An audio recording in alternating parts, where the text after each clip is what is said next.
Players. Players Own. Players Own. Players Own Voice. Players Own Voice. It's Players Own Voice, a podcast from CBC Sports. Being the child of famous parents is a double-edged sword, especially if the parents are famous athletes.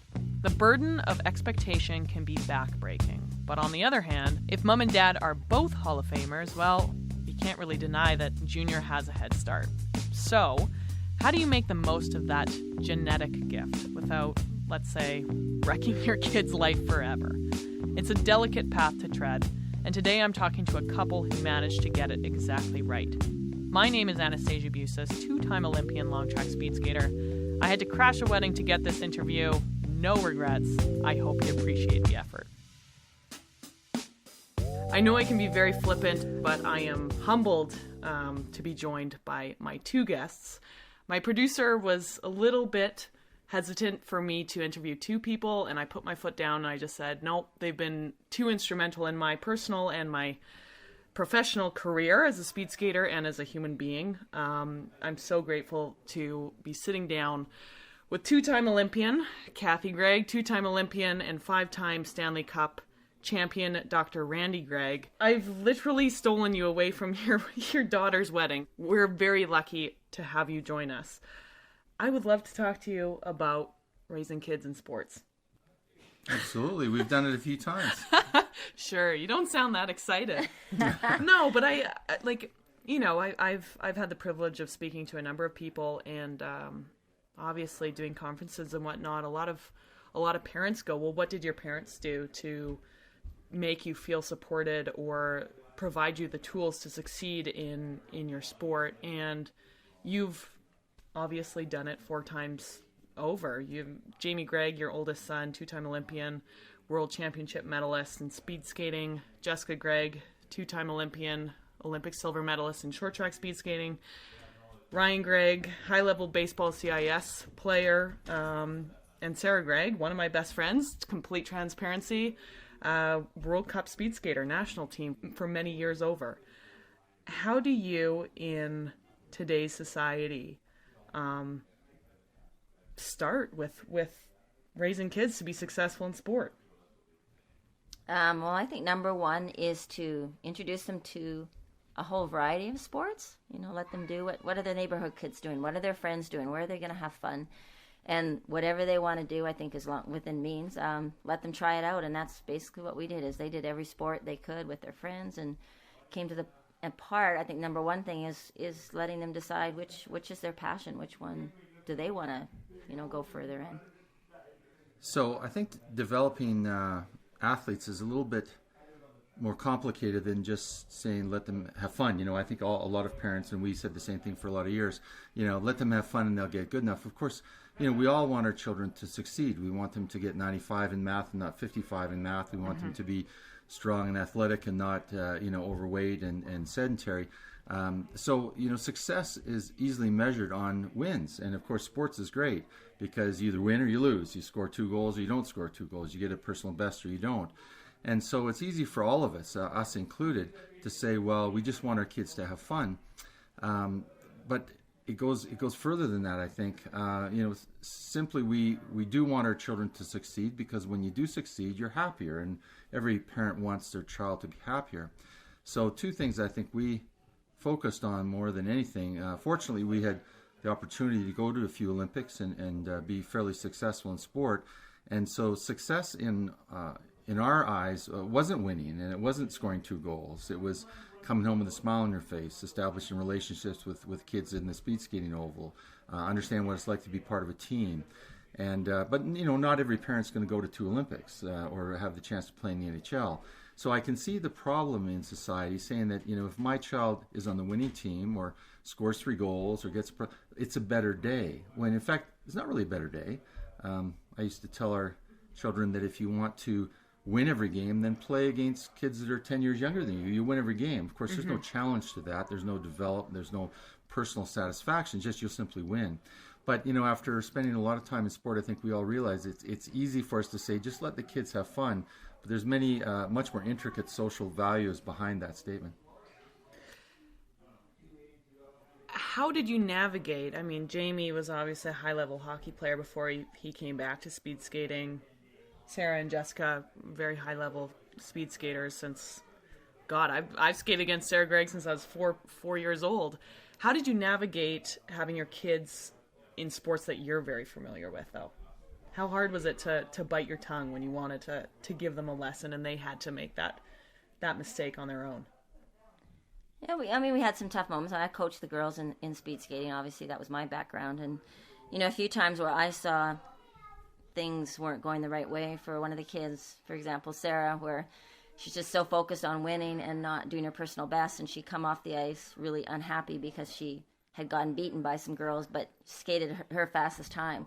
So sometimes it got to the point where, okay, if you want to keep doing this, let's think about it. Sit down and write a letter and tell me why you want to keep doing this, because you don't look like you're happy doing this, and yet you're getting personal best. So let's get back to the basics and, what's important here. So that happened a few times, definitely, along the way. I will say this for the record. I never beat Sarah Gregg.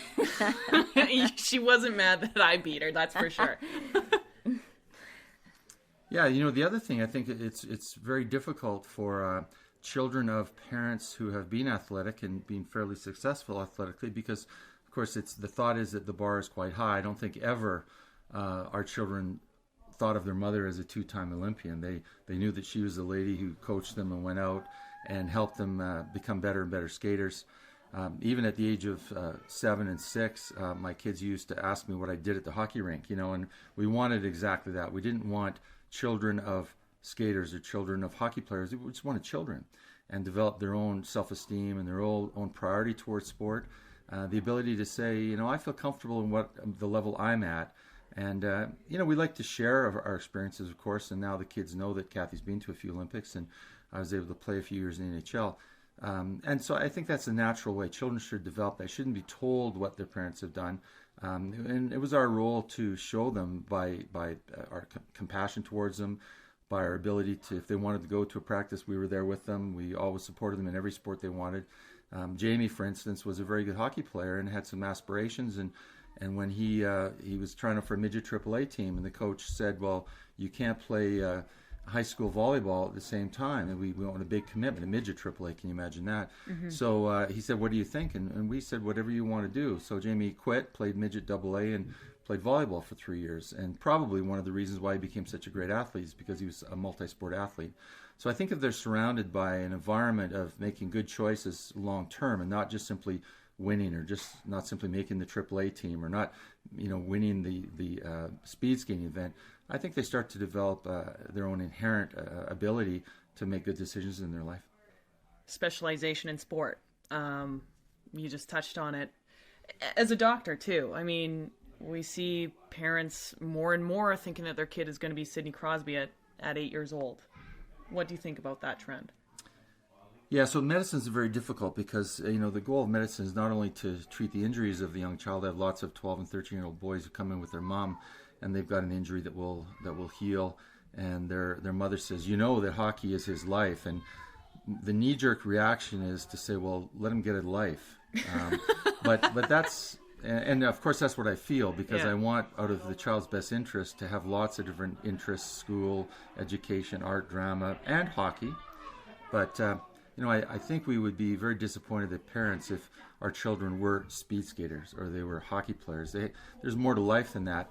But, that's not fair to the mom, because she's not experienced the sport in a way that we have. We can't expect people to be well-rounded. They're proud of their children to attain that level. They've got a social environment where they sit with the same parents. And so for that little guy to play Pee Wee Double B is quite important for her. So it's a bit of a stick handling process to make sure the mom leaves knowing that the child will be better from the injury, but also maybe there's something bigger than just simply getting back to win more games. Well, I think this trend towards, and I'm using hockey as an example, is year-round. They go to hockey school and they play hockey all summer, and I think there's kind of a pushback to that, and seeing kids just burning out. Like they need to be more well-rounded, just as Randy was saying. So I think that's a factor that parents have to look at, is this taking up their whole life. And well-rounded, all 4 of your children have university degrees. All 4 of your children did university in their most competitive years. Did you have to push them for that, or was that just inherent? They just knew that it was kind of par for the course, that if I'm going to go skate around in a circle, I better be getting a degree while I'm doing that. Yeah, and I think it just goes back. I mean, goes back to my career. My parents are both teachers, and there was no second thought that I wouldn't be getting an education while I was doing sports. And I think that's inherent. That's, basically what we told our kids, or thought that would be best, if, just to keep that whole concept of well-roundedness is keep up your education as well. And yeah.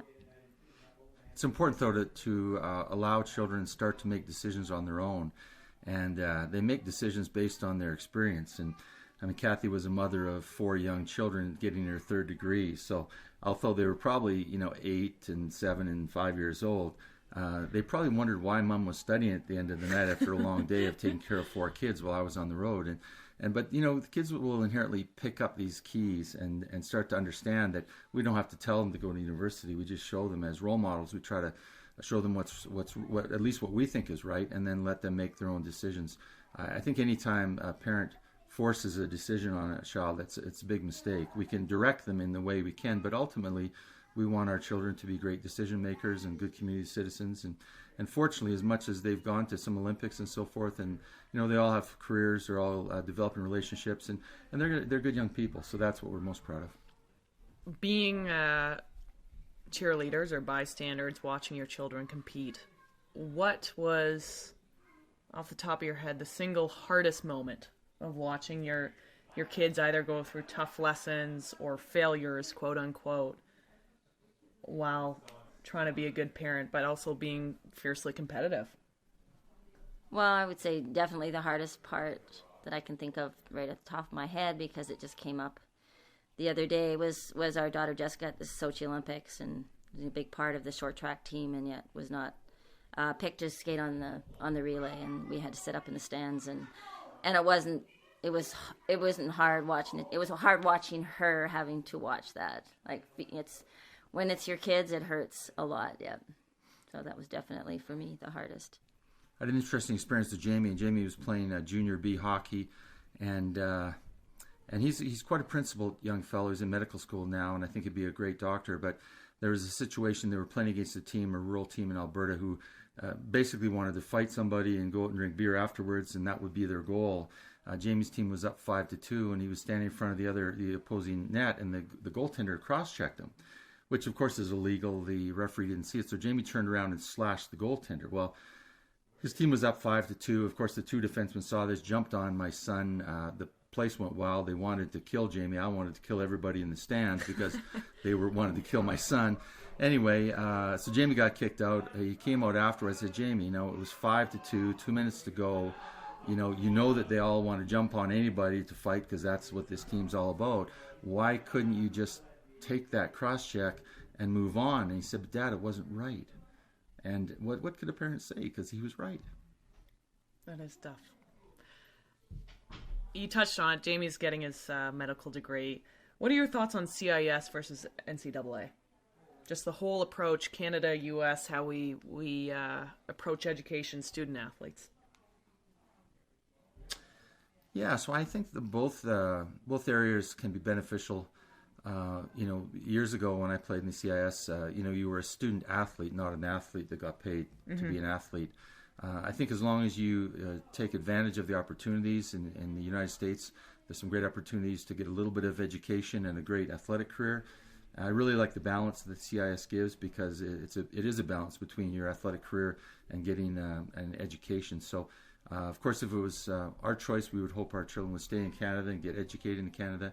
But there are many people that can go down to the States, have a great experience.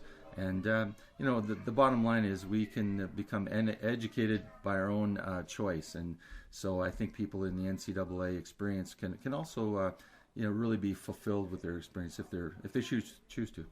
I think the bottom line is, are they getting an education? Of course, they're going down there to play sports, but doing your homework to make sure, is this a good college? Are they going to get something out of this after 4 years, or are they going to have to come back and start all over again? Because I've seen that happen in girls fastball as well. So, and obviously going to CIS, University of Alberta, you delayed your hockey career. You declined an offer to the show.